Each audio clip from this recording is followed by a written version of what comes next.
Good morning, 7th standard children. Wish you all a very happy new year. Now we are starting our online class. My sister part 1 we have finished. Now we are going to part 2, chapter 6. Now look at the get set given there. In Australia 2014, a person trying to get onto a train got stuck between the platform and the train. Can you guess what happened afterwards? He was trying to board the train. The time he got stuck between the platform and the train. What will have happened? What happened now? The passengers, first they informed the driver to stop the train, isn't it? So that he would stop the train from moving. Then they all jumped out onto the platform and together pushed the compartment towards the other side. Slowly all of them joined together to move this very heavy vehicle compartment, 90,000 kilogram metal. Slowly they pushed it and took out the man from the platform, from under the train. The 90,000 kilogram of metal slowly tilted just enough for the man to free himself. Now B, when you are on a train journey, would you help your co-passengers if the need arose? Of course we should. If there is any danger, we should all gather together. The people there should gather together to help whoever is in trouble. Now in part 1, you remember Chotan and Nilu, they are brothers and sisters. They are brother and sister. Chotan is telling what all happened during the train journey. She introduced an old lady, you remember, Baro Didi. Yes. Listen to your teacher, read section 1. Chotan recounts everything that happened on her train journey. She is going to tell in detail everything that happened. Read on to find out more about it. Baro Didi wasn't an ordinary person. She was not at all an ordinary person. She was a special one, an extraordinary we should say. My sister said, well, she isn't an ordinary person. Now who is she? She is an aunt of the king of Assam and is very beautiful in spite of her age. So she is actually belonging to the royal family. She is the aunt of the king of Assam and she was very beautiful. Even now, even in her old age, she looks very beautiful. And she knows so many languages. She speaks different languages. Bangla, English, Hindi, French and what have you. Has gone about globe-trotting on her own and has visited so many foreign countries, I tell you. She isn't afraid of anything, nothing at all. So, Chotan is telling her family about Baro Didi. Yes, she has studied many languages, she can speak many languages and she has gone sightseeing all over the world. Globe-trotting means she has gone she has visited mostly many places in the world and alone.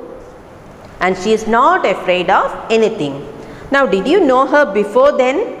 Mother asked. So mother is asking, did you know her before you went there? My sister said, no, I met her on the train. She was meeting this Baro Didi for the first time on the train. It was sheer good luck that I was sitting near her. She hardly spoke to me at first, just kept looking at me every now and then. So, in the compartment, she met this old lady for the first time. And first she did not speak to her. She was looking at Chotan now and then. Then she suddenly asked me, do you sleep during the day? I said, why do you ask?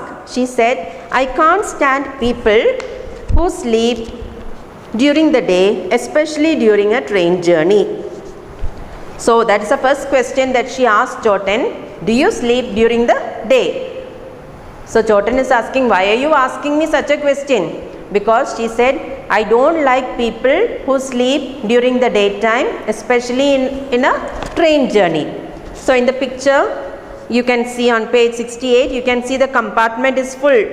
There are ladies and there are 3 men at the door also. Their luggage is there and you can see Chotan and Baro Didi sitting opposite sides.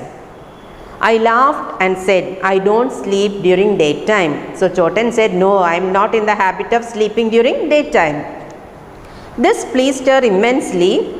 Pleased her immensely means very much. She was happy now, and she spoke to me very pleasantly after that. So after that question, and when she got the answer, she was happy. She started speaking now. She told me ever so many interesting yarns. Yarns mean long stories about imaginary things or events. All stories. She is a great storyteller, and I hardly realized how rapidly the hours flew. I got so engrossed in them. She was listening and she was enjoying the stories that she did not see that the time is passing by so quickly. Minu Didi said, what were the stories like? Do tell us some. So her sister-in-law said, yes, what were the stories? Can you tell me? Two friends also had come here. But my sister-in-law stopped her and said, no, come to the point. Tell us about the dacoits before anything else. When did they get in and how? So her sister-in-law and her family, they were more worried about the dacoits. You remember? Some dacoits came to their compartment and this old lady frightened them. Dacoits means robbers. Now my sister said, okay, I'll tell you about her yarns some other day. I will tell what stories some other day. Now let me tell you about the dacoits first. There were about 8 or 10 women in the ladies' compartment. The rest were all men. So in that compartment, there were men and women. 8 or 10 women and some men also. My sister-in-law exclaimed, good heavens, you don't mean to tell me that men folk also travel in the ladies' compartment. So her sister-in-law was surprised. She's asking, in a ladies' compartment, how can the men travel? Are you telling me that there were men people also in your compartment? Of course they do, said my sister. I suppose you haven't traveled by train for ages.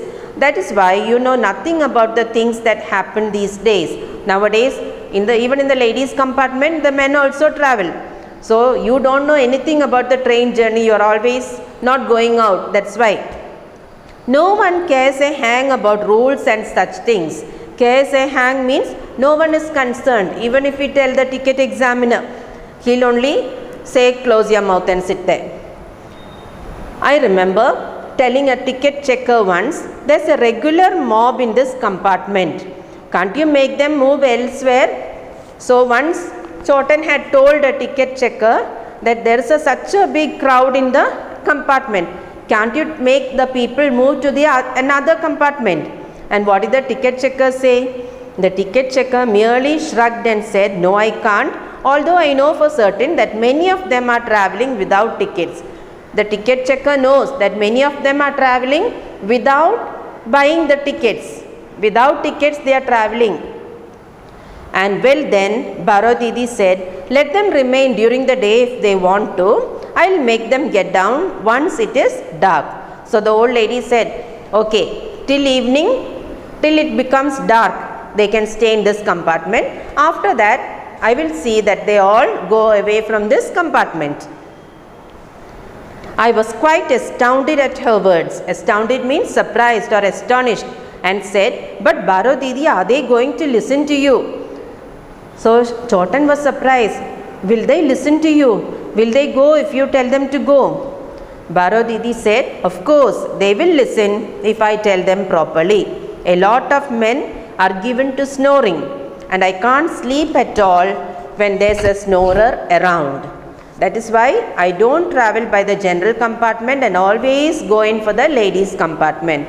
So she said, I will make them go. You don't worry. I will tell them to go. If I tell them properly, they will all go, I know.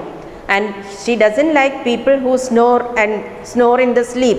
Some people are in the habit of snoring, isn't it? Well, it soon grew dark.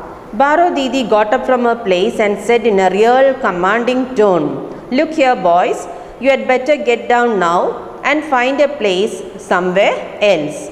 I've allowed you to remain here long enough. So it became dark now, that is night was coming. So what happened now? She got up from her place and she told the men who were in the compartment, She ordered them, just like a king and queen giving orders. She gave them the order, look here boys, you had better get down now and find a place somewhere else. I have allowed you to remain here long enough. I have given you time to stay here till evening. But night time you cannot stay here. You find some other place. Now she spoke as if the entire train was her personal property and it was she who decided who should sit where. So she spoke in a very commanding, ordering tone. And Chotan was wondering if the train belonged to her. Yes, but strangely enough, most of the men folk left our compartment quite meekly without any argument whatsoever. Now without any arguments, without any quarrel, without any fight, most of the men left the compartment. They went away to find some other place. 2 of them were Bengali boys, and I quite expected them to argue about a sudden order, but they didn't and got down silently. So 2 boys among the men were Bengali. Yes, and they also got down when they heard the order given by the old lady. They also got down from the compartment and found another place. Now section 1 is over. We'll continue in the next class. Thank you.